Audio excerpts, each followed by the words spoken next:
આ છે મમ્મી બેઠા બેઠા ડિવેટો બનાવે છે. બપોરે ઊંઘતા પણ નથી અને આ ડિવેટો જ બનાવ્યા કરે છે. કેટલા વખતથી બનાવો છો મમ્મી તમે? કાયમ બનાવું છું 2 વર્ષ.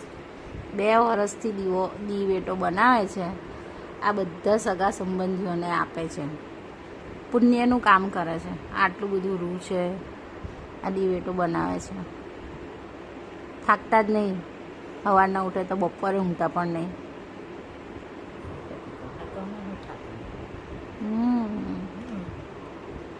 આ દૂધમાં કરીને બનાવે ને એટલે ડિવેટો આવી કડક પેલી શું કહેવાય એને ઉપર કડક રહે.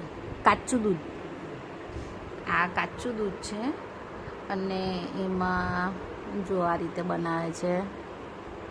આવું તો મને આવડે બી ના.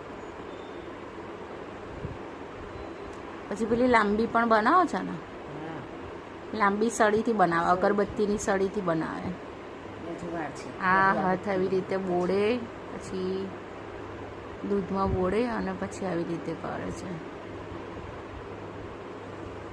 આ ડિવેટો બહુ સરસ બને છે.